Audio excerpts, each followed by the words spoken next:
Welcome to the Intentional Household Podcast. I'm Laura Wilson, and today we have Alex, my husband, joining us. Today we are talking about something a lot of families go through when they're in transition.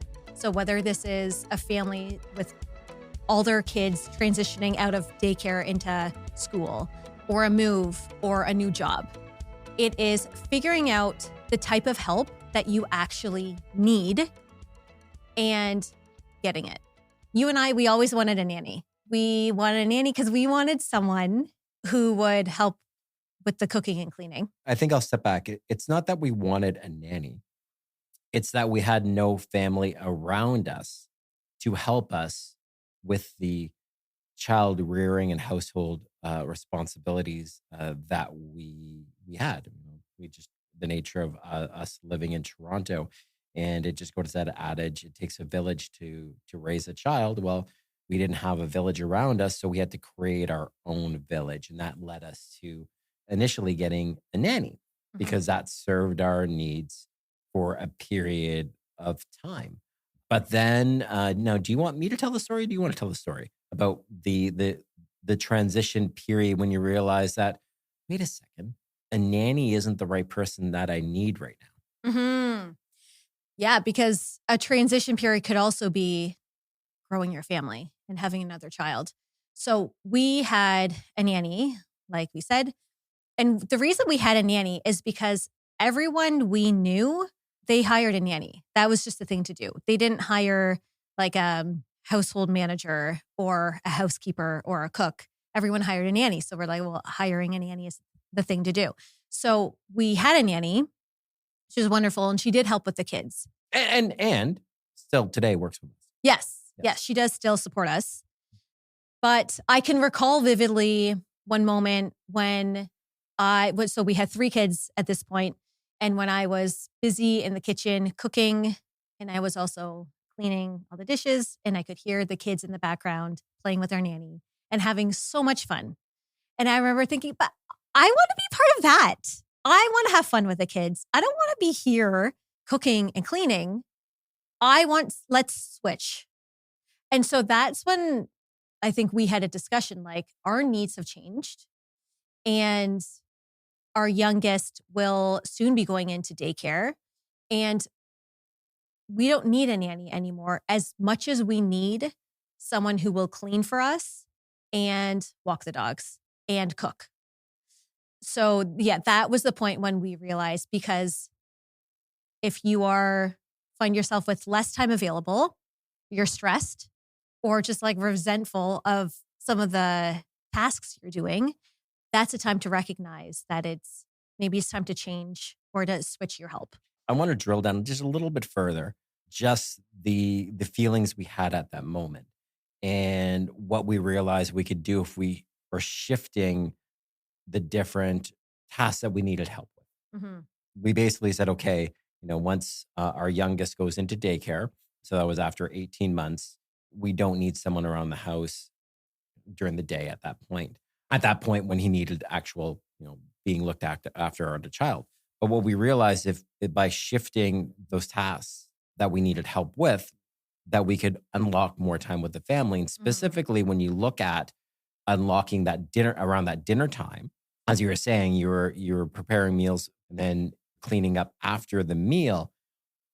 Wouldn't it be much better if you could just come in, you pick up your kids from school, you spend some time with them, meals ready for you, you eat your meal, and then after dinner, you can go to the park with your kids.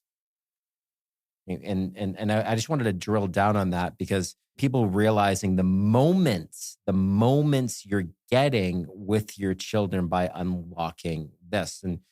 And we've talked to many people and going, hey, why don't you get someone to cook your meals? And why I just want to highlight it is like by shifting that responsibility away from you cooking and then cleaning up after your meals, you can now spend every evening with your children and going to the park with them and creating those moments, because there's only a set period of time that you're going to be able to do that. And once that period's over, you can't go back and get that time to go, hey, after dinner, let's go to the park, or hey, after dinner, let's go do this activity or that activity.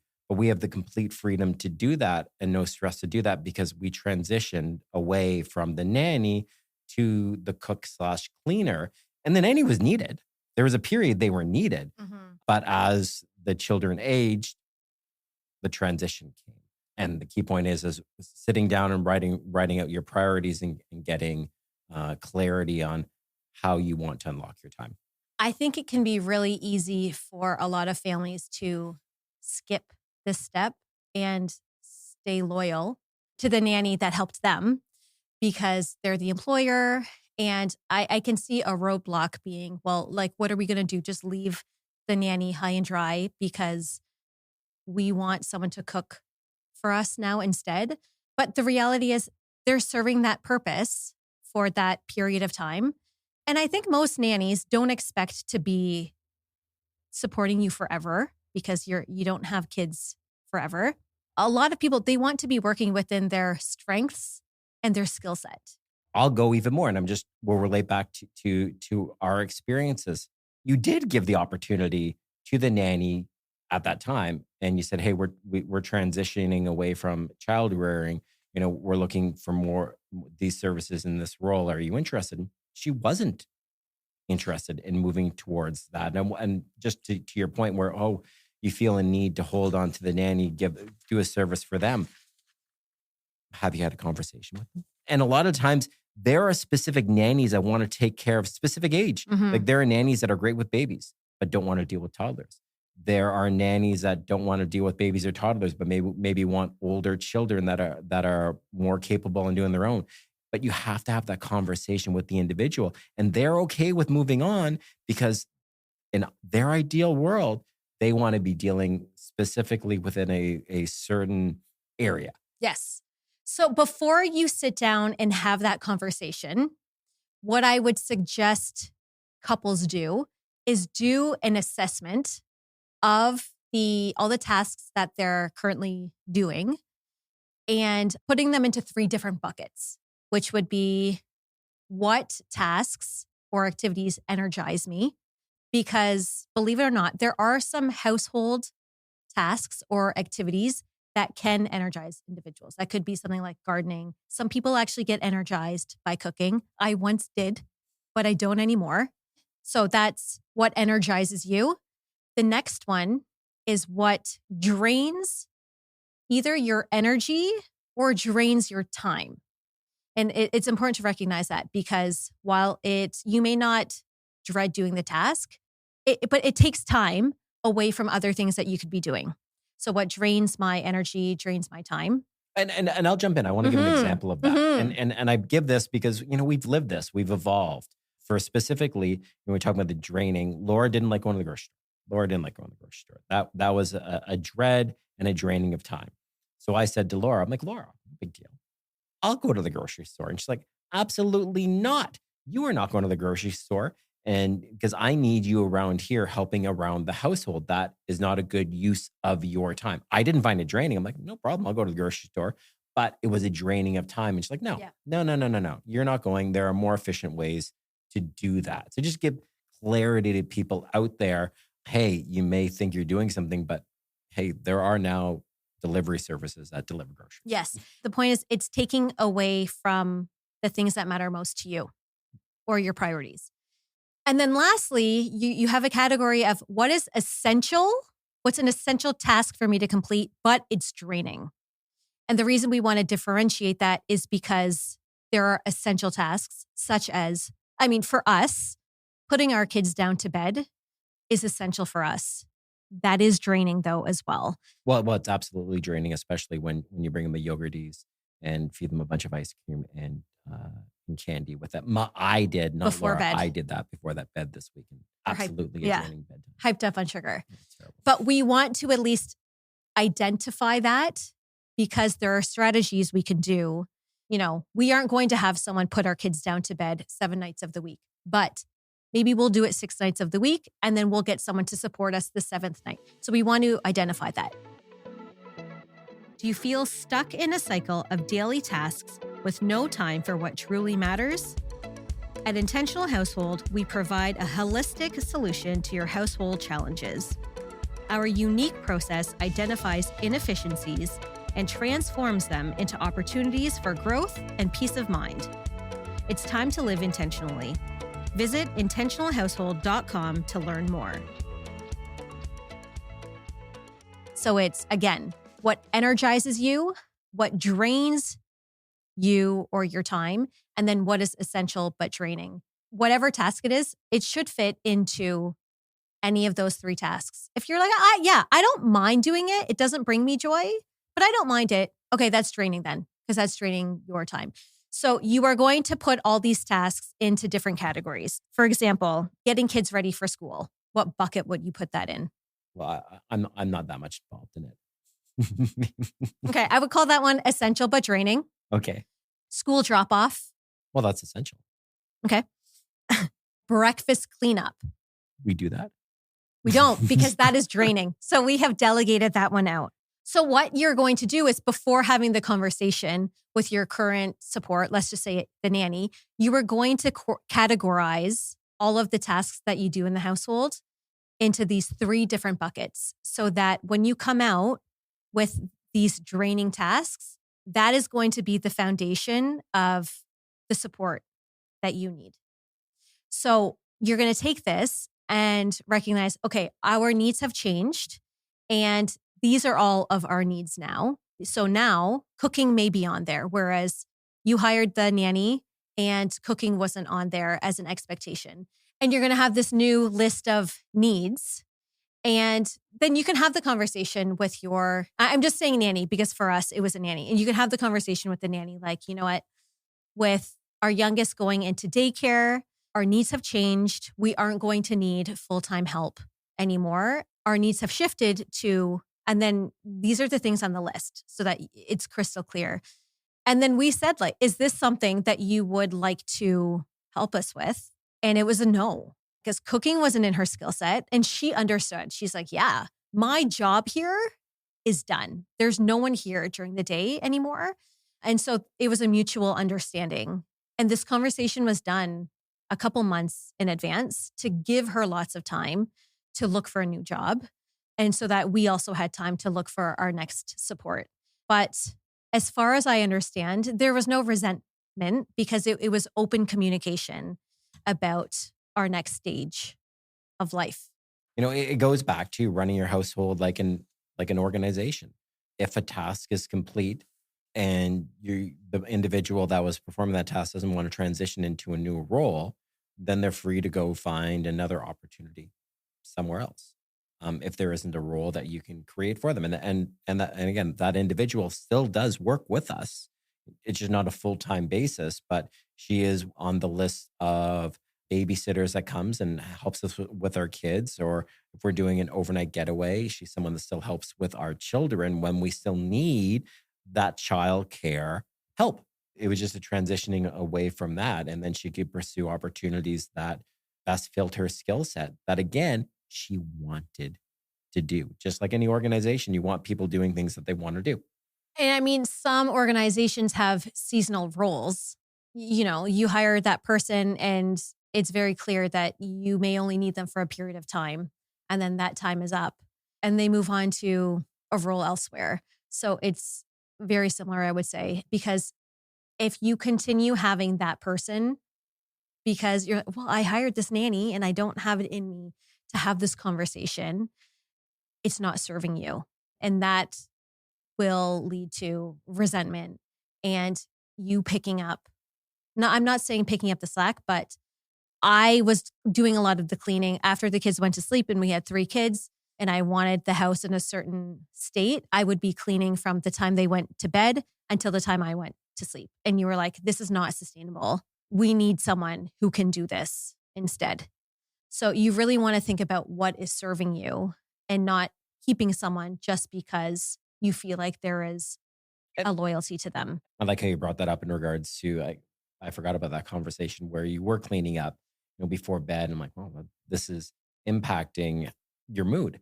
So let's talk about friction. You want to hold on to this individual, but there are other things you want to remove and you're not able to move those somewhere else because you have someone that's now in a redundant role. Well, let's look at the friction that is being created by you not being able to remove things from your plate. So now you have friction because you're not being fulfilled. You could have friction with your spouse. You could have friction with your children. Now you're creating friction in the household. What we want to do is remove as much friction in the household as possible. So how do we do that? Well, let's look at what we need help with. And if the people that you have helping you within your household aren't removing the friction that's currently in your household, then you need a realignment of responsibilities. Mm-hmm. We're just trying to put it in different ways so that when people are listening to this and like, well, how, that maybe that doesn't apply to my household. Maybe that doesn't apply to my household. Oh, shoot, I got friction in my household. Maybe it does apply. You can say the same thing many different ways. And it's just about what we want. Our ultimate goal is that we say it in a way that it clicks in your head and resonates with you.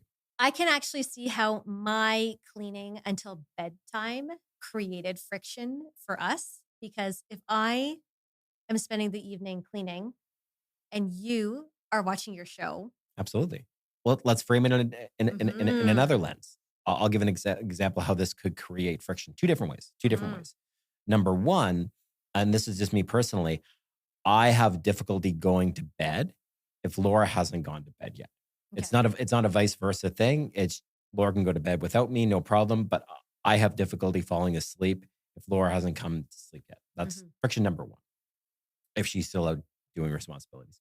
Friction number two, though, is that if I'm sitting there watching TV and Laura's busy cleaning and doing things, now she's building potentially resentment towards me, going, well, what's this guy doing? Sitting there watching TV, relaxing while I'm doing this cleaning. And then in my head, I'm like, I really need this downtime. I don't know why she's doing this right now. I don't want to do this right now. Well, that's a huge potential level of friction, but that was all removed by delegating that task out. So if you're in a household now where and we've talked about this many times, that it's all about you as an individual that needs to be fulfilled, get your fulfillment time. And then once you're fulfilled, you can then help support the other individual. If you're at home and there's one person doing something in the evening and they have an expectation for you to help, but if you need your recovery time, and if your recovery time is sitting in front of a TV and recharging, and we've talked about realigning that previously, but whatever it is, you need to be recharged to help the other individual. And if you're not aligned in regards to someone's doing things in the evening and you just don't have enough energy to do that, well, then there's a friction period. You need to sit down with each other and like, well, how do we remove this friction? Because one person doesn't have the energy to do it and the other person wants to get it done. They have expectations of that other person. Well, now we have a mismatch of priorities. So let's realign the priorities. Let's figure out how to do this. And if you have the ability to bring someone to help, then do that. And maybe it's a transition time. You're like, well, we can't get someone because we already have this person here. I'm like, well, maybe that person doesn't suit the role anymore. So we need to do a realignment. I can certainly see how, particularly when it comes to laundry, folding laundry. I'm just thinking how in the evening, you may have a laundry basket in a living room and one partner is folding that laundry and just building up the resentment inside because that other partner is there watching TV and not helping. I've lived it. I've been sitting watching TV and you come help me hang these wet clothes. Well, yeah. I communicated that. No, but I gotta say you communicated and I got up. I didn't realize there was wet clothes to hang. But it's an example. I wasn't even going to use that example because we weren't even in the same room. But I can see how couples can sit in the room together watching TV and one person is folding the laundry and the other person doesn't join in. And then the person doing the laundry is resentful. There's been no communication. Right? And we've talked about this before. And I don't know if we've talked about this, but you and I have talked about this personally. I gave an example of the wet clothes, but we're pretty good in communicating, or you're very good at communicating this to me. And I appreciate that. Thank you. But you have to assume that the other person doesn't know you need help, even though you want them to know and you want them to jump up and help you. They just might not know you need the help. Because a lot of the times, if you bring it up, the individual will actually get up and help you. And I know it can be annoying to to some people going like, well, why can't they read my mind? Well, No one they can't. can. They can't read your mind. They don't know your need, your help. And your example of now they're sitting there doing this task, building up resentment. Well, have you asked the other person to give you a hand? Exactly. But I would say the next step would be if you have someone who's cleaning your house already, or you have a nanny, get that person to fold the laundry. Because do you want to be spending your evening watching TV and folding laundry while your partner doesn't? And then your energy has been wasted thinking about how that person didn't contribute. Just eliminate it. And if you eliminate it, well, there you go. That problem's gone because you have someone supporting you to do it. And no one wanted to fold that laundry in the first place. Well, I didn't mind. Then why didn't you? I did. I helped you. You brought it in. Now we're going way back. I remember. Yeah. I remember. I know. We're talking about years. I remember folding the underwear and putting little kids' socks together and everything like that. But you would bring it down, and then I would help. But it really is nice. That's a really easy one that can be outsourced, and it frees up your evening. And now, if you do choose to watch TV, you can actually sit and watch and relax and not have to worry about that never-ending pile of laundry. Are you tired of piecing together help for your home only to find the solutions don't work together? At Intentional Household, we go beyond one-off fixes. We examine every aspect of your household and create a customized structure that ensures everything, from childcare to maintenance, works together seamlessly. Discover the difference at intentionalhousehold.com. So we transitioned from a nanny to having a housekeeper who does the cooking and cleaning.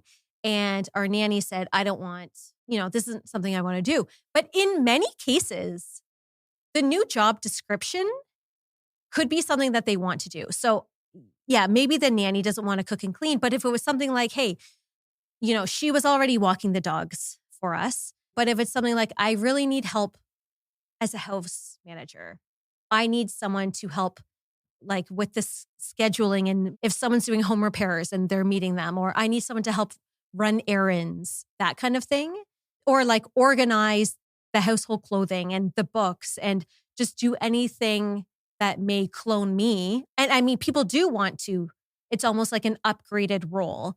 So it doesn't always go in the way of declining the role. Some people may, depending what it is, want to do more or do something else. The first step is identifying what it is and having an open and honest conversation and making them realize like either answer is fine. You can say yes or you can say no. It is up to you, because they need to feel like it is the right seat for them as well. So thinking about how your life has transitioned to different needs, not only do you want to think about now, but if there's potential, thinking about it in the future. And so my example is we are nearing the end of the school year. And I know that with the next school year ahead, we are going to have more kids in programs. And shuffling 3 kids to different programs when you are only 2 parents is a challenge, because someone needs to be with the kids at all times. And they may be in 3 different places. And so thinking about outside of the box, not just your household tasks that a house manager or a housekeeper or a nanny would do, but maybe someone needs even a driver to help with logistics. Yeah, so we're not at that stage yet, but figuring out how to get people from point A to point B. It goes down to sitting down and going, well, how do we create more time? And how do we accomplish everything that we want to do? Mm-hmm. Well, if you're that proverbial taxi driver, you're like, well, is that the most efficient use of your time shuffling people from point A to point B? And again, it just goes on your list, and people may love that. Mm-hmm. People may use that time. You know what? This is the time that I get one-on-one time with a child, and I'm able to connect with them. And this is the time that they let their guard down and they open up to me if I'm traveling to this sporting tournament somewhere and we're on the road and that kind of thing.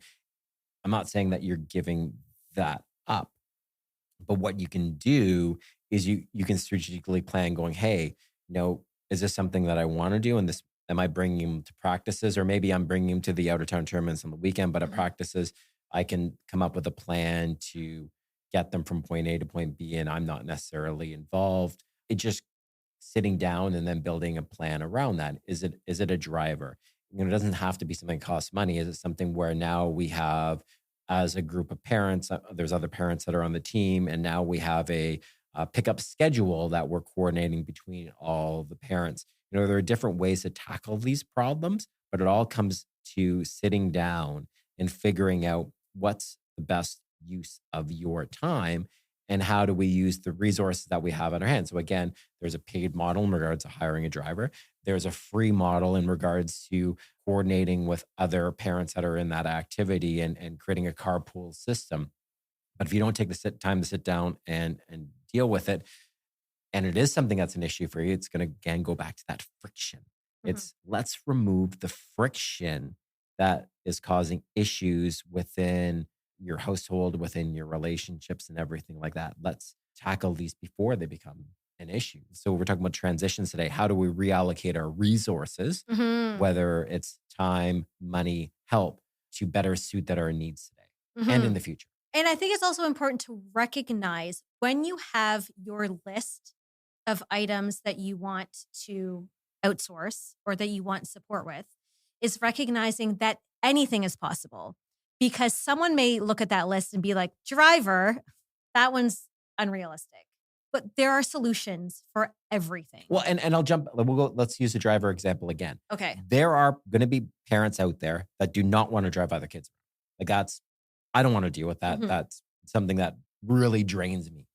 There are other parents out there, you know what, I really want to drive my kid around and the other kids because I want to get to know the other kids that my children are associating with and everything like that. So going back to your reference point there, if we use the resource of the carpool, there are parents out there that'll absolutely love to drive the kids around because they want to get to know the other kids. And there are other parents out there like, that sounds terrible. I don't want to do that. But you're willing to do another thing that parent doesn't want to do. Yeah, right? exactly. Like it all works itself out at the end of the day. Or hey, you could even offer them some cash or something as an incentive. And the other thing is, it's a matter of problem solving because say you're okay being the driver, but then you still have a child at home. Okay, so maybe you're just going to bring in support to watch that child at home. Yes, absolutely. Yeah. Yeah, it's just being creative and recognizing the support that you need because you may be like, oh, I have to watch my child. Like I'm not available to drive that child to soccer because I have other kids at home. Okay, so maybe you have someone watching the kids at home and you're driving them. So it's just about being creative and finding solutions where possible because there is always a solution. You can do whatever you want. And these solutions can be done with various budgets. So we were talking about full-time support, but your support, it doesn't have to be full-time. It could be full-time. It can be part-time. It can be occasional. And there are also so many other services and vetted services that can support you that you can use as a one-off. Like I'm talking about having a chef come in and cook your weeknight dinners. That can be a one-off using a service. I'll even jump on talking about that. Let's say you actually really like cooking and you don't want to give up cooking, but you don't have the time for food prep. You could just have someone come in on Sunday and do all your food prep for the week. So you haven't hired someone full time to do all the cooking for you. You're like, no, I can do the cooking. I just don't have on Sunday time to prep all the food for the week. So I just need 4 hours, someone coming in and prepping all the food for the week, and I can prepare it from Monday to Friday. It's now we're just figuring out what's the big pain point. So the pain point necessarily isn't cooking because you're going to cook. It is actually the food prep. That's the pain. Now that's only 4 hours, not let's say 40 hours, right? So there are different ways to come at it. And you'd be like, well, who's going to come in and work for 4 hours for me? There will be people that come in. Many. If we're talking about, and this is just problem solving, right? Like you can take this approach to anyone. Yeah. So we'll just problem solve this out for people so they know that any problem is possible. Let's use the food prep example. Okay, well, who's going to come and work 4 hours? Anyone that's working in the restaurant industry, if they can come in and get paid X number of dollars by coming into someone's household for, let's say, 4 to 6 hours on a Sunday when they're probably not working anyways and doing food prep that's some good money in their pocket to help earn a little bit extra. That there is an easy find in a very relaxed environment. Laura, you did come Yes. from a restaurant Yes. background before. What was the kitchen like was it stressful? Yeah, I was going to say this is a low stress situation for them where I'm sure many people would see this as a breeze. So it just thinking about it that way, going, Mhm. there is always someone that is willing to help you with that role. It's just identifying what that role is, and then you can go out and find that individual. It's really thinking big when you're putting together your list of the tasks that you want to outsource and not having that limiting mindset because anything is possible. Let's go back to that food prep example again. Mhm. Let's go back to that Sunday because I want to paint the full picture. That's Yeah. what I do. I'm a picture painter. Okay, so we have the food prep done. What has that done? It's done two things. Number one, it has now allowed you on Sunday to go spend that time intentionally with your family, and you want to go do that. You're not worried about food prep. So that's great. That's number one. Number two, you are now eating much healthier during the week because you actually are preparing those meals and you're not using, let's say, Uber Eats, for Yeah. example, and everything like that. Because the individual I was speaking with, that's what they were doing because their kids are so busy in activities that it was the food prep, not the actual, serving the meals and everything. It was the food prep and the different various times that didn't have help with. So it's just now by 4 to 6 hours on a Sunday, they can be intentional with their family, spending time with them. And now they're all eating healthier during the week. And they're going to save money because they're not using Uber Eats and skip the dishes and everything like that. So you've actually saved money by bringing someone in for 4 to 6 hours and you're eating healthier. So again, it's that creative problem solving to sit down. It is, and really looking at it because as a whole, it looks like that could be quite expensive. But if you really break it down, and if you were to compare that to what you're spending ordering in, it's going to be more nutritious and cost effective.